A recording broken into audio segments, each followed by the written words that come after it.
Donald Trump ने कोई ऐसा तो कुछ, लेकिन दो चीज़ें उन्होंने बड़ी इंपॉर्टेंट सी की है। पहले तो उन्होंने ये कह दिया है कि अगर सेनेट में रिपब्लिकन्स एक बिल लेके आए उन देशों को सैंक्शन करने के लिए जो रूस के साथ बिजनेस करते हैं, तो वो उसका समर्थन करेंगे।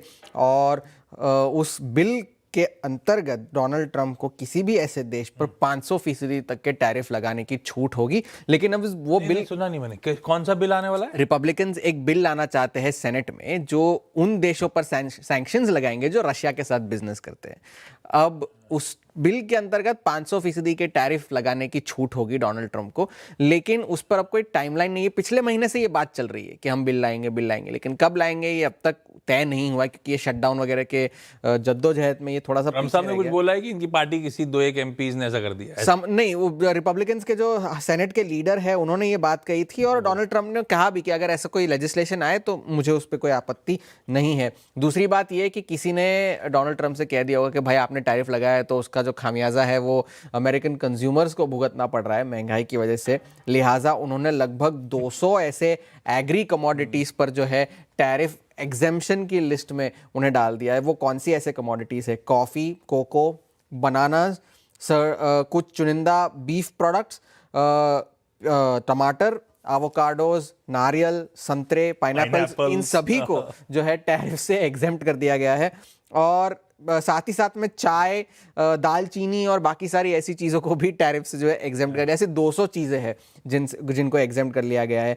और ये तब जब डोनाल्ड ट्रंप इतने वर्ष पूरे साल कहते चले आ रहे हैं कि टैरिफ जो है वो अमेरिकी बिजनेसेस के लिए ज़्यादा ज़रूरी है, लेकिन उसका खामियाजा जो है कंज्यूमर्स को भुगतना पड़ रहा है। और सारे ट्रेड डील साइन हुए over the weekend. 4 Latin American देशों के साथ डोनाल्ड ट्रंप ने डील साइन करे, अर्जेंटीना, ग्वाटेमाला, एल साल्वाडोर और एक्वाडोर।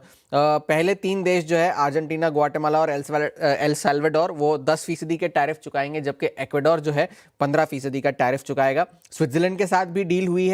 स्विट्जरलैंड जो है पहले जो 39% के टैरिफ लगाए गए थे उसे अब घटाकर 15% कर दिया गया है। और साथ ही साथ स्विट्जरलैंड की कंपनियां जो है वो लगभग $200 बिलियन का निवेश यूएस में करेंगी अगले 5 सालों में, जबकि स्विट्जरलैंड ने अपनी तरफ से जो है यूएस के बीफ, बाइसन मीट और पोल्ट्री मीट 500, 1000 और 1500 टन के उनको ड्यूटी फ्री एक्सेस स्विट्जरलैंड में दिया है। इसका शायद थोड़ा सा बैकलैश उन्हें वहां भुगतना पड़े, क्योंकि उनकी भी फार्मर लॉबी जो है वो काफ़ी स्ट्रांग है।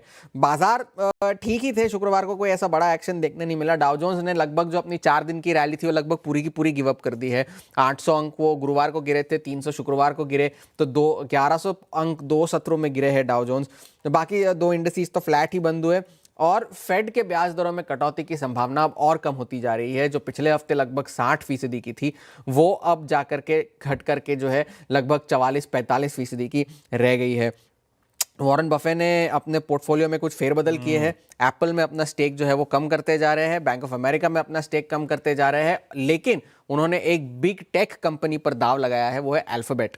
और जो कि वो टेक कंपनियों के वो ज़्यादा फेवर में नहीं रहते, तो वो इसीलिए लोग कह रहे हैं शायद उन्होंने दाव नहीं लगाया है और नए सीईओ ने लगाया हो, ये बात है। $5 बिलियन का स्टेक उन्होंने खरीदा है। तो ये सारी बातें हैं। इस हफ्ते के बड़े ट्रिगर्स, एनवीडिया के नतीजे आने वाले हैं बुधवार को, फेड के मिनट्स आएंगे बुधवार को, वॉलमार्ट के नतीजे आएंगे गुरुवार को।